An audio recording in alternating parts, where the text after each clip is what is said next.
Basketball fans, what's going on? Welcome to another edition of Court Vision, brought to you, of course, by War Room Sports in conjunction with Sports Kings. I'm one of your hosts, Devin McMillan, and I'm here at the round table with my partner, Andy, from Sports Kings. I need to give a PSA to Kevin Durant. That servant shit ain't working. Might as well call himself the butler. We got B. Austin, War Room Sports. Cali Rivers. Take the IE off the end of your name, put an NE there, and you know what to do with the rest. Skyler, let me dig in. And Swin, I got the cash. All right, we got Frank, Sports Kings. We need to address an epidemic going on in the NBA. I'm looking at you, Derrick Rose. I'm looking at you, Tim Duncan. I'm looking at you, Darren Williams. Brush your hair before you leave the house, yo. There's no excuse for it. You're millionaires. Word, B. All they got to do is see Mike Vick and Bow Wow get some of the new products. My man Tim Duncan looks like he shops at the Salvation Army. Yo. He probably does. And we got Jimmy from War Room Sports. Yo, Ray Rice, this camera's everywhere, B. What's wrong with you, King? You out of control right now, man. Like, yo. You gonna tell Ike? You gonna tell Ike what he needs? Yo, is it Ray Rice or is it Ray Carew? I'm just saying, like. I mean, not that I condone all that, but if you're gonna stretch your boots, do it in the room. You know what I mean? Like, Yo, to all our Damn, sounds like he has an our female listeners out there, yo, we don't condone. We do not endorse anything. don't condone that, we man. don't Ray Rice, condone. man. What kind of man are you, man? Huh? Did I clean that up? All right, look, we're back from All-Star Weekend. And we got a lot of stuff to talk about. We're not really going to talk about a lot of stuff, but we do have a lot of stuff to talk about. Usually around this time, we give a shout out to the NBA Players of the Week. Since there was no regular season basketball, we'll just go into the Player of the Week, which is the MVP of the All-Star Game, which is one Mr. Kyrie Irving of the Cleveland Cavaliers. Isn't that Arnie Duncan? Arnie Duncan. If they voted on best baller of the weekend, like they kind of did dunker of the night, that corny stuff, yeah, Arnie Duncan probably would win because Arnie Duncan got game like that. But listen, this All-Star game had a lot of offensive records being broken, and we'll get into some of that in a minute. But let's talk a little bit about the MVP. Kyrie, of course, won the MVP, scoring 31 points, 14 of 17 shooting, 14 assists. He was also 11 for 11 inside the three-point line. Now, fellas, we speak about Kyrie Irving, a fair amount of the time on this show. But there's been a lot of talk since he won the MVP that, this may vault him into another category. This may be some incentive for LeBron to indeed go back to Cleveland. What do you guys think of Kyrie Irving as a whole? Like, what will this do for his career right now as a Cleveland Cavalier and then on to the future wherever he decides to play? All right, I'm going to go first because as much as people are making it out to me. I'm going to go first because I know that you guys are going to take more shots than New Orleans this weekend. So I'm going to say that, the jury's still out on Kyrie for me. There's some definitely misleading things. His injury, his durability is a huge concern for me. I don't know how many people know this, but he's actually missed a more percentage of his games than Stephen Curry has, which Stephen Curry is always getting shot at for his durability, but Stephen Curry has missed 11% of his games, and Kyrie Irving has missed 17% of his games going into this season. And his entire college career. Yeah, and his entire college career. But, he's still got game. He's incredible. He's got an incredible handle, and he can take over games, but it's just a matter of the maturity, and I think, that's still the mystery, whether he can mature enough to actually make his team better. I know that's a cliche that we hate here, but it seems like he's very selfish at times. Yo, I'll say something because I don't have as many shots as I think are going to come from the other side of the round table. I also think the jury is still out on Kyrie. Has tremendous talent. Their injury thing, that is something. But, when I look at how that team is constructed, they're not helping him at all. And I'm not talking about his teammates, although you can throw shots at them as well. But in terms of the front office, first off, look who they hired as a coach. Like, what is that? Why do you bring the guy back? You just fired him like 16 months ago. You bring him back. What is that? I mean, your boy. Because they only fired him in the first place because they thought LeBron didn't like him and they had a chance to sign him. All right. If you use that logic, I mean, we all know Mike Brown. Yo, we've seen Mike Brown not coach games. Mike Brown is the greatest job interviewer in the history. He needs to get a job for like Monster.com and teach people how to like go on job interviews. Because according to everything I read, he like knocks people off their socks in job interviews, and that's how he got the Lakers job. That's how he got this job back. Master of PowerPoint. Yeah, man. He got a mean keynote in the PowerPoint game. Yo, they're trying to draw out the last play of the game. We got a PowerPoint presentation. Hold up, though. With that being said, though, I mean, their picks haven't panned out the way they thought. I mean, he's not getting any help. His teammates, a lot of teammates don't get along. That's why they brought in the, try to get some veteran leadership. That's why they made some the of trade. the teammates don't get along with him. No, I agree. No, I agree with that. That some don't get along with him. But what I'm saying is, if he's going to be the guy you build around, you got to get some guys that are going to be able to willing to play with him. I mean, so the jury's still out to me on Kyrie. I want to see them put a better team around him, and for him to try to be more consistent with his play. But I mean, when you look at his resume thus far, Rookie of the Year, did he win the 3-point contest last year? Mm-hmm. Not that All-Star Weekend, not that these contests mean anything. That Rookie of the Year was handed out, though. I mean, come on, he still got it though. I'm not trying to. Hard to be in here, but still. Yeah, man, come on, man. You're taking no, but Jimmy, I know the shots are coming. All I'm saying is the jury is out to me still on Kyrie. I'm not ready to say that, listen, this guy's, he's not ish. I'm not ready to say he's going to be an all-time great. I just want to see more. Let's put it that way. Absolutely, I agree. Yeah, first of all, I think Cleveland Cavaliers, I think that whole organization is like public enemy number one in the eyes of basketball fans right now, ever since LeBron left. It's not that I totally disagree with what Jimmy was saying. Of course they have to build the team. I mean, because the team is, the nucleus of the team is fairly young right now. However, prior to the season beginning, everybody thought that Cleveland would be a player for the playoff race. And now that they're not, then everybody takes aim at the organization again and what they're doing, the draft picks and who they're picking up, when that wasn't a problem before. Like, these players have to perform. Like, nobody thought these players were that terrible when the season started. It was the same thing if you take it back to the LeBron days. When you talk about LeBron bouncing, leaving town, a lot of people point to the Cavs that they didn't put anything around them. But most of the people that I speak to that say that were the same people who were favoring them to win when they were winning 66 games and having the best record in the league.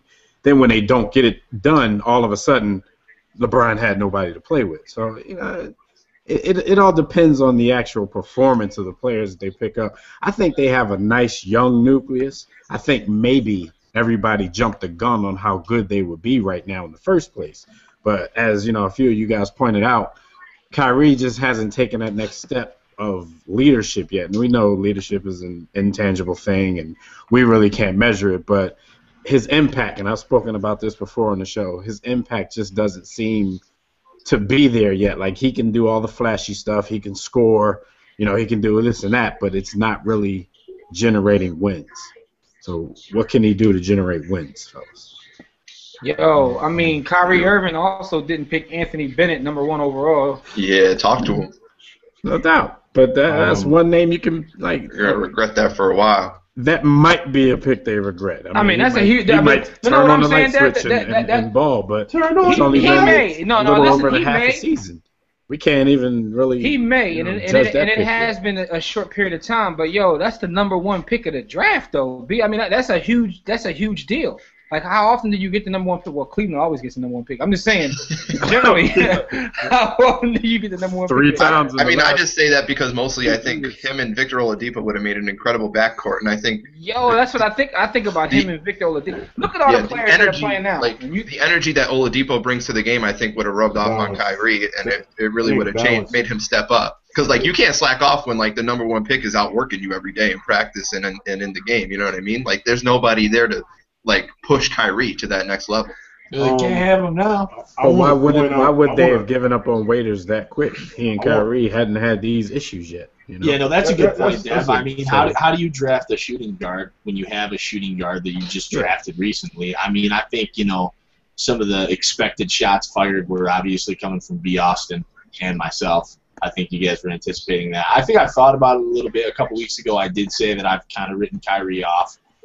It's frustrating. You definitely said that. You picked on him. Absolutely did.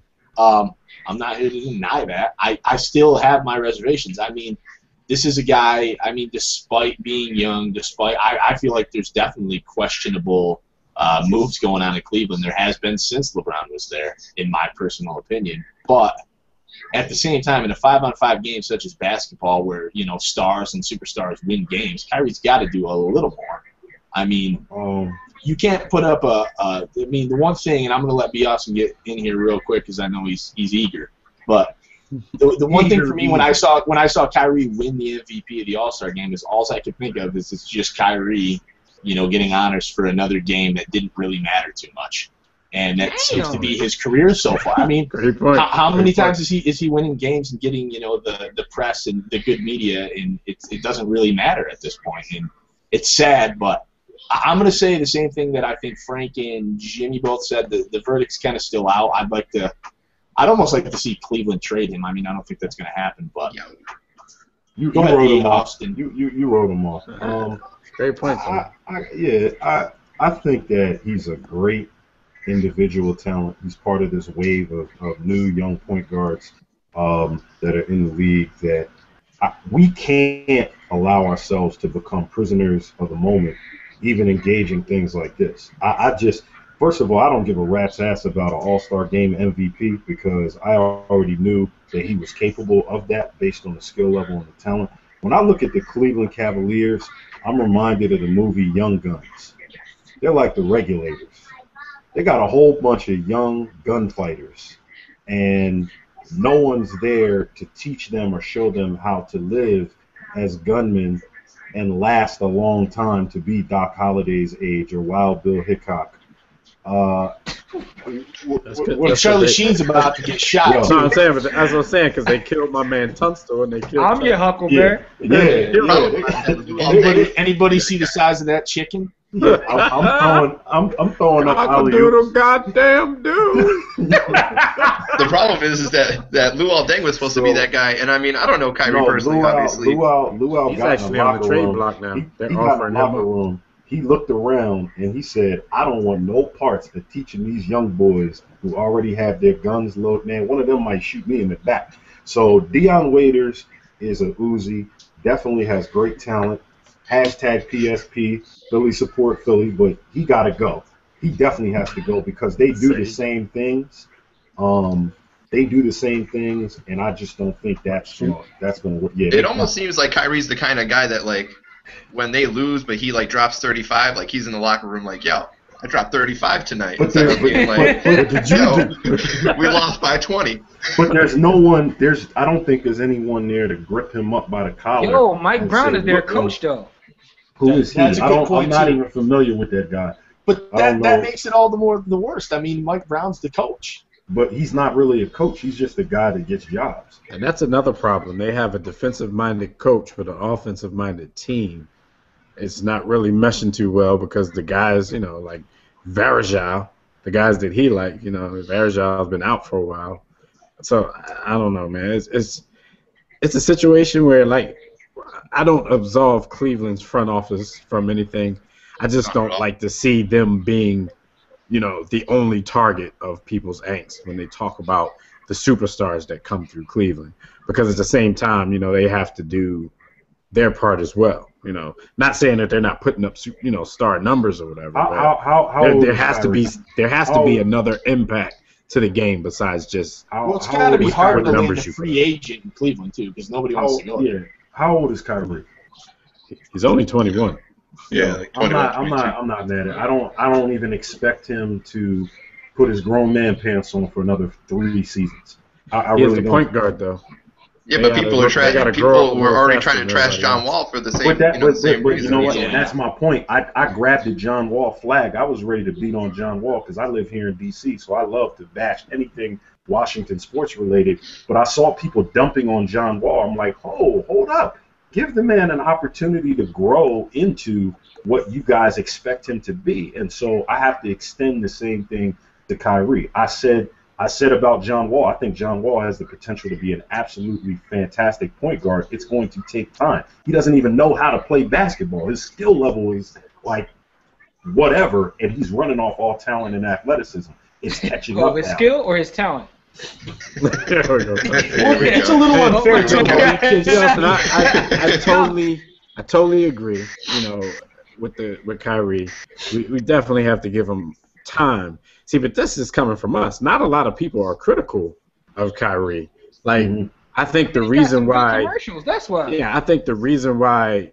That's part of it. We may be more reluctant to give him more time is because the hype machine has already pushed him beyond. And like Andy said, it's kind of happening. It's kind of happening because of games that don't really mean anything.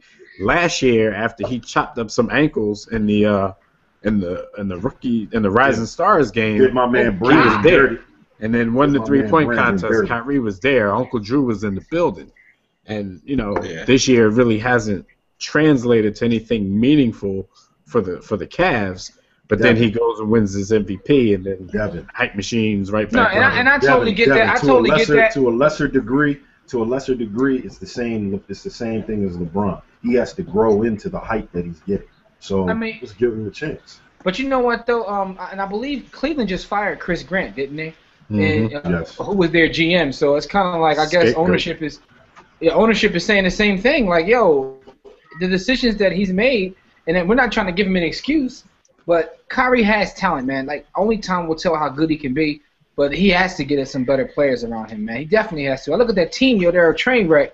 And again, yo, Mike Brown is their coach, yo. The team should compete in the Eastern Conference. I think the talent is there, Jimmy. I think the coaching. All right, now, but are you talking about talent in terms of individual play? I mean, because as a team, they don't. But that's coaching. But meshing as a team is coaching. But you still have to have the right pieces, yo. I mean, you have to have the right pieces. Look at the Knicks, for example. We always talk about how the Knicks just don't have the right pieces.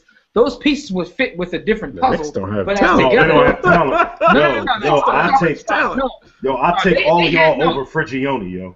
No, what I'm saying is they have a lot of shooters. They don't have anyone to create for them. Right. I'm saying the Knicks have guys that can fit roles on other teams, but they don't work well together as a team. I just single out Prigioni, though. That's just be off this pooping on him, but I'm just saying in general. Same thing with Cleveland. They have a lot of individual players, but they can't. And it's not just the coach. They don't have the right pieces to fit as a team. Yeah, Jimmy's right. I mean, I agree with Jimmy there.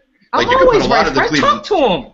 You could put a lot of the Cleveland players on it. Like, you put Anderson Varejao on a playoff team, and he's going to make a difference in a playoff series. You put Deion Waiters on the Clippers, let's say, like he can play the Jamal Crawford role on the Clippers. Miles, Alonzo G, Tristan Thompson, they have pieces. See, but coaching. That's what I'm saying, Frank. I agree with Jimmy's point too, and I also agree with Bjornson's.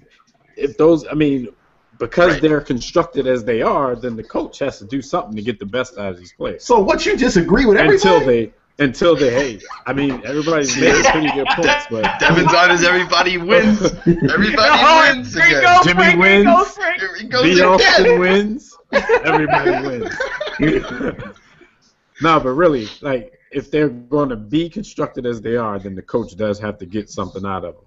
If you're going to trade him and let him go off somewhere else and fit roles, then he's next to go, yo. Like, he shouldn't have been hired in the first place. And another thing, like Anthony Bennett, man, people they're already calling dude like the worst pick ever. I picked him to be Rookie of the Year. You do have to have him time, Dev. I agree with that, but it's like, yo, when you're the number one pick of the draft, yo, the expectations are there automatically, yo. Didn't it take him like 20 games to score 5 points or something? Dev, listen, I understand what you're saying. Not these days. Well, actually, it's coming back when you're the number one pick. That is coming back. But for a while, like. But I understand what you're saying. As real as it gets, if you're the number one pick, you can't look like you went to the Chinese buffet like 5 days a week before the season started. He wasn't in shape. It took him like 20 games to score 5 points, like Bjornson said. Like, even if you're not a runaway contributor, all-star, number one pick as we used to see back in the day, like, yo, 20 games to score 5 points, big? But was it a bad pick when they made it? A lot of people thought so at the time. Yeah, it was a reach. People on at the draft. I'm talking about the analysts at the draft were saying it's a reach. My man Bill Simmons almost had like a heart attack when he heard the pick. He almost dropped dead right on the spot. They got criticized when they made it. I saw people they were surprised, but I didn't hear too many people saying it was a bad pick. Well, there was no clear-cut number one pick. Yeah, I didn't hear that it was a bad pick. I just saw a lot of people. I'm surprised. I thought it was a bad pick. I heard him get killed when they made the pick. That's what I'm saying. I think a reach and a he was bad big guy pick who are two could different shoot, things. and he was athletic. But like Frank said, he's eating double cheeseburgers by the bag full, and I mean, what are you going to do with the guy when he's? And plus, they were probably going off what they had already. Trying to draft that way, and you probably don't make a number one pick that way. Yeah, and they got the GM dumbass fired too. Nah, I think scapegoating got the GM Well, fired. remember the Pistons drafted Coach should be gone Darko before him. Milicic over, Carmelo Anthony because they already had Tayshaun Prince, and they were trying to draft around Tayshaun Prince. If you bring a coach back that you just fired a few years ago, I don't think the GM has anything to do with that. Portland didn't draft Jordan because they had the 2 guard already, right? I think Comic Sans did that. Let me just. What did Bobby Knight say at the time? Yo, you draft the best player and you put him at whatever position you want to. Yo, you should have drafted Jordan and put him at center. Who was the best player though? That's what I'm saying. Who was the clear number one in that? Clearly, it would have been Nerlens Noel if he wasn't hurt. Hey, well, who could? They contributed about the same thing right now, though, Andy. If we're talking about it, I mean, again, Victor Oladipo was the safest pick in the draft. Like Victor Oladipo's floor is Tony Allen. It's easy to say that now, though. That's the worst Victor Oladipo is going to be. Nobody was saying, they should give up on Waiters. But everybody was saying that before the draft. That Victor Oladipo, his floor is Tony Allen. Like that's the worst thing he'll ever be. They weren't saying give up on Deion Waiters at that point. Hey, look, put both of them out there. Right. I mean, people both saying already Deion Waiters was the undersized. safest pick. They're already undersized 2 guards. Hey, listen, man, they in the East. Yeah, which means they should be able to compete right now without Anthony Bennett. When you're a bad team like Cleveland, you take the best player. You can't F up on a number 1 pick. Like, Anthony Bennett, by the way, when you watch this video, because you will see it, Joe, man, you just got to step your game up, B. I ain't really knocking what's going on in Toronto, but like Cleveland got to think to themselves, like, we can't beat Toronto. Even though Toronto has a good record, you got to be able to compete in the East. You have to. What Toronto got to do with it, though? Why you just throw them under the bus? I don't know. I'm just taking. Because even they're doing well in the East. Well, I mean, are you saying that because Anthony Bennett's from Canada? You trying to say Canadians can't ball? There we go. Yeah. From Wiggins. That's where you want to run. That's where you want to run. Wiggins, number 6 pick. Here come Wiggins. Wiggins. Yo, hashtag blame it on Mike Brown, though. It's Mike Brown. I'm pretty sure that all of us, at least most of us here, are at least rooting for Kyrie Irving to turn into what he's supposed to be. The more good players we have in the league, the better. I mean, bottom line. Exactly. So, Kyrie, do your thing so we won't have to critique. Yo, free Deion Waiters, yo. But listen, let's talk about one more thing that happened during All-Star Weekend, and that's the slam dunk contest. What did you guys think about that format? Is that what I was watching? Anticlimactic to me, man. Was that a contest? Yeah, it didn't really seem like a contest. It just seemed like it was like a dunk show. From what I can gather, because I have no idea still what happened in that damn contest. Yo, Twitter from what I can gather, what ruined it was that the dunk contest was that all of the East teams won because it was supposed to be the best of 3. So if one of the West guys would have won, I think there was supposed to be another round where the East guys could take out the West guy. But I still have no idea what happened. Yo, somebody better have gotten fired. Yo, I was disinterested after that first round where they let them just have freestyle dunks and they judged that. Like, terrible. Huh? Seriously? Like, what was that? But we would have forgotten about that had they kept going and actually crowned a winner. I almost forgot about it when John Wall did that dunk anyways. Yeah, something that I did like was the one. I like the one-on-one thing that they did, like having guys go against each other. I think that was a good idea. If I were to fix the dunk contest, what I would have is you get 8 guys and you just put them in brackets. Like you have each guy dunk once and you seed them based on the score, and then you just have a matchups. Like so, if John Wall had the best dunk in his first dunk, he's going to be the 1 seed, and if somebody had a bad dunk, they're going to be the 8 seed, and you just clash them against each other, and you just have a tournament. All right, here's my question. My question is this: and what happened? You know how everybody loves everything that happened when they were growing up, right? So, but my question is, I just don't remember people missing this many dunks. Is it because they're trying more difficult dunks? They're harder. They're definitely harder. Is that what it is? Because I was sitting there wondering, like, are they trying more difficult dunks so people just can't dunk anymore? But you know why? If you're a kid, I blame Kenny Smith. Like you don't remember. I blame Kenny Smith. Dad blames Kenny Smith. Over the years, Kenny Smith doesn't respect anything unless it's something that you've never seen before in a dunk contest. So these guys feel pressure to do something you've never seen, and it takes them 65 attempts. Why does to do Kenny something Smith that you've get to never be seen. the judge of this? The For some reason, he's what's become good the and what's not. spokesman of the dunk contest. He's everybody always got running his mouth. You're talking He's about out the there least talented dude on the requires and panel. letting people jump over cars, and I don't know. And he's never won one. Like, Hey, he had a good showing. He had a good showing that one time, though. Yo, can he dunk? Yeah, he was in the dunk contest with the ball between it. Somebody needs to get Kenny a sandwich and let him go to sleep. Like, I don't understand why he's the one that gets to, because Dev's right. He's the one that's kind of making it watered down. I think that the NBA dropped the ball because they had a good opportunity this year. They actually had some names. And hold on. I think. Yeah, fucking Smith. I think. I think the format ruined a contest that had pretty good dunks in it. Train wreck. Great. I mean, what a team wins? We won.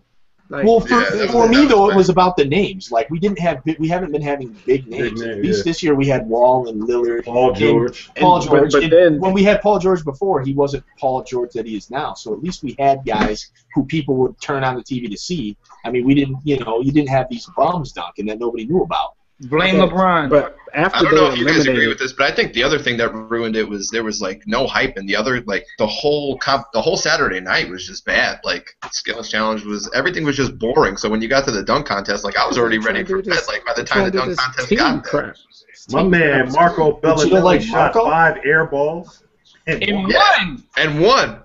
Yo, hold on though. One thing y'all not gonna blame Kenny Smith. Kenny Smith can't be blamed for that ish that Harrison Barnes did, yo. Oh. He might as well just tap forward. Tell you, man. Yo, what was that? Yo, what was that? Yo, basic my man Barnes, went up there and man. just I dunked. tried to tell y'all, man. I don't know why he was in the contest. And my man Harrison Barnes. He looked disappointed in himself a lot. My man Harrison Barnes went out there and did something that I could do if you gave me 9 months of training. Like, come on. Yo, he went out there and just dunked. What did he try to do? He tried to pump it under the basket. He just showed it to the hoop and then dunked it. He showed it to the hoop and said, what is that? Like he just woke up out back. Yo, for why, Harrison Barnes? For why? No, but the problems I had with it, especially the latter part of the contest, I didn't like the whole team thing. I thought, and I didn't read the rules, so I guess the joke's on me. I thought that after the East eliminated the West, then they would have a dunk off and get a champion that way. The whole, when you let fans get involved, John Wall was named the dunker of the night for one dunk, essentially. Right. And he admitted, I listened to him on a radio interview just this morning, he didn't have anything left that was better than that. So had the contest gone on, he'd have been out there throwing his Harrison Barnes jump. Yeah, I mean, the contest going on, he'd have been. The other problem too, Dev, is not only did you not know what was going on, those judges had no idea what was going on. Nick Cannon, first of all, Nick Cannon needs to go home and eat a sandwich along with Kenny Smith because he had no idea what's going on. He looks like he's reading off. Did you see his shoes? Man, Nick Cannon's staring at the camera in a teleprompter like, this is the next dunk. We have Harrison. He was like, it don't matter though, because I'm going home to Mariah.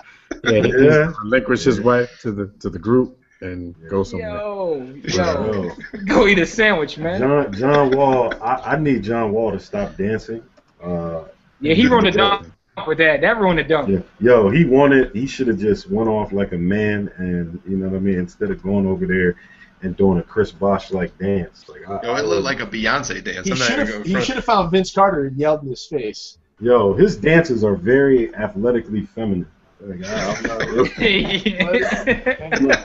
Athletically feminine. So his dances are Serena Williams. The title of the show is Athletically Feminine. He's athletically feminine. Say that. Jimmy, you can name it. The dunk contest was athletically feminine. The dunk contest was athletically feminine. Shout out to Harrison Barnes, yo. It's clear that we all have a problem with the dunk contest. And before we move on to just give our brief thoughts about the stretch run of the season, just give you guys a couple of notables about the actual All-Star game because a lot of records were broken or tied or challenged during this game. They scored the most points combined of all time with 318 points. Previous record was 303. The East alone scored 163 points. I think the West scored 89 points in the first half, which was a record. Yeah. Kevin Durant and Blake Griffin, they both had 38. It's not the all-time high, but they're tied for third all-time with Rick Barry. Wilt Chamberlain, of course, scored 42 back in like 1962. So he still holds the record. Blake Griffin, he holds the record now for the most field goals in an All-Star game with 19. Dunks. How many of those were dunks? About 18? 18. He had one, 17, 18. He had one that wasn't, and Kevin Durant shot every time LeBron breathed. All right, these two teams combined for 100 three-point attempts, which was 29 more than the previous record. Which was last year. And Carmelo Anthony now holds the record. Three-point contest. Yo, real quick before we move on, the highlight of the All-Star game for me was Frank Vogel like legitimately begging the East team to play defense, like it was actually going to work. He was like, he was out of his "Come on, guys, can we play some defense?" They're looking at him like, "No, of course we're not playing defense." Yeah, and Melo now holds the record for three-pointers made in the All-Star game with 8. Question y'all, should Melo have won MVP though? Yeah. I'm just saying. I think it could have been one of those Cole situations. But I thought Cole for sure. I thought Kyrie was the right call personally. I mean, I could have went either way. No, Melo is down with stop snitching. He's down with crew thick. He got a lot of tattoos. He's AI. Neither of them can win meaningful games. But B. Austin, the thing is, even the typical people who like players like that don't like Melo. Nobody likes Melo. Oh, why? Yo, Melo's like the most. I don't know how. He's the cool guy to hate now. That's my favorite player. I don't know how it happened, but Melo has become the most hated player in the NBA. At least from the conversations I have, nobody likes Melo. Yeah, he really has. He becomes a cool guy to hate now. He took the chain from LeBron. Everybody hates the same people. Yeah, my man had a historic 62. Samsung, HTC, game. get with Melo, man. Melo needs a makeover, man. People was pooping. Let Melo get the Galaxy S5 or something, yo. Well, you know what? I heard if everybody on the Heat, the big three, if everybody took a pay cut down to $14 million, they could get Melo too. They could afford to sign Melo. Yeah. So maybe Melo join the Heat, get a couple of rings. Get a couple of rings. The worst part is commercials. Get a makeover. I wouldn't watch basketball. My man D-Wade would be sitting there like an assistant coach playing like two games a year. Barely plays now. Those rings. Isn't that how he would take off? I thought he already played them anyway. D-Wade would play in like game 4 of the NBA Finals and game 7 of the NBA Finals. Get his ring and walk off into the sunset. Okay, fellas, let's wrap this up. According to B. Austin, homies, he had 3 teams built around him and they all won. Never mind. I'm sorry. Go ahead. Let's wrap this up. Anybody have any notable thoughts or predictions for the stretch run of the NBA season? Yeah, I got one. I think the Houston Rockets are starting to look like one of the scariest teams in the NBA. I know. We kind of talked a little about this early on with one of our first or second shows here, and we didn't know. There was a lot of question marks with Dwight and James Harden, but I think they've all started to settle in a little bit, and they're going to be mighty scary, especially if they make a point guard upgrade here tomorrow. Dwight said it's their time to shine. So Andre Miller, get Andre Miller. Get Andre Miller. That's a good one. Yo, anybody? Dwight said no one can take my shine. I got one. I think. No. He said no one. I won't let anybody steal my joy. I won't let it. You're right. I won't let. That sounds even gayer. Anyway, what you got, Frank? No homo. Yeah, I got one. I think we really need to watch out for Blake Griffin as a dark horse MVP candidate. I mean, the show he's been putting on for the last 30 games. If KD starts cruising when Russell Westbrook gets back, if LeBron is kind of cruising, I think Blake Griffin can come in and steal the MVP. I'm glad you brought that up, Frank. Not that I agree, because that's not going to happen. But I do want to, we gave him a lot of flack early in the season. Hell. We talked about how throughout his whole career so far, he hasn't really, improved his game. Blake Griffin's game has improved this season. Absolutely. And he's looking like a much better player. It won't happen, but he should be the most improved player. Like he should win most improved player. All right. Now, I do want to say something about all that. I want to say about all the criticism. Props. All the criticism that he got from us, he deserved every single bit of it. Right. And I watch him play night in and night out. Like, does his game get better? It may have gotten a little better, but it still is not that much better, which is scary itself because he still has a lot of potential. But the one thing I can say for him, unlike almost every other player in the league, that his motor is crazy. Like, he goes hard in the fourth quarter the same way he does in the first, and you rarely see that, specifically with big men, pause. But with any player in the NBA, his motor is crazy. The dude has major conditioning, and I mean, trains with the Navy SEALs. Of course. Anybody notice his elbow being swollen in the All-Star game? No, I'm serious.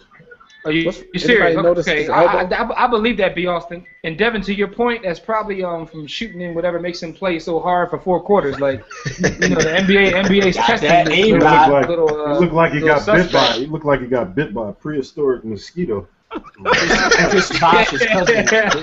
Anybody watching, if you didn't notice what we were talking about, go back and watch the All-Star game and look at Blake Griffin's right elbow.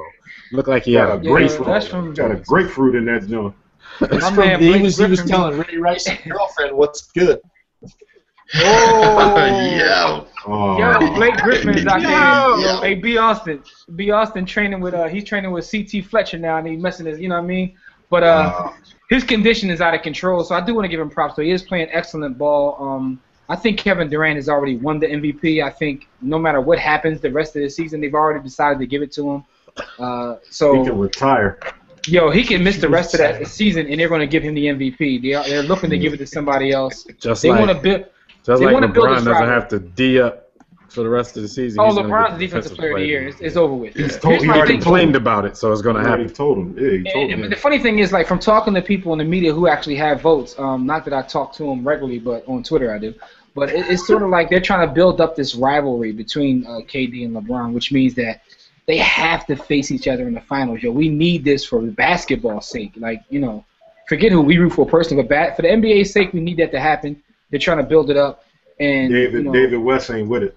And it's Adam Silver's first year as commissioner, so he's going to make that happen. Like, listen, man. Try to get off to a good start. Absolutely. We hope it's better than the Super Bowl. He keeps talking about how good how good he and LeBron's relationship is. I think he should probably calm down on that talk because, once the favoritism starts to show, then everybody's going to go back to the fact that he keeps bragging about the fact that he and LeBron we need OKC. We need OKC in Miami. Complete Jimmy Williams conspiracy. Once Phil Knight cuts the check, Adam Silver's going to make sure that the refs know what's up. Listen, my man Lance Stevenson ain't having it. He ain't scared of LeBron.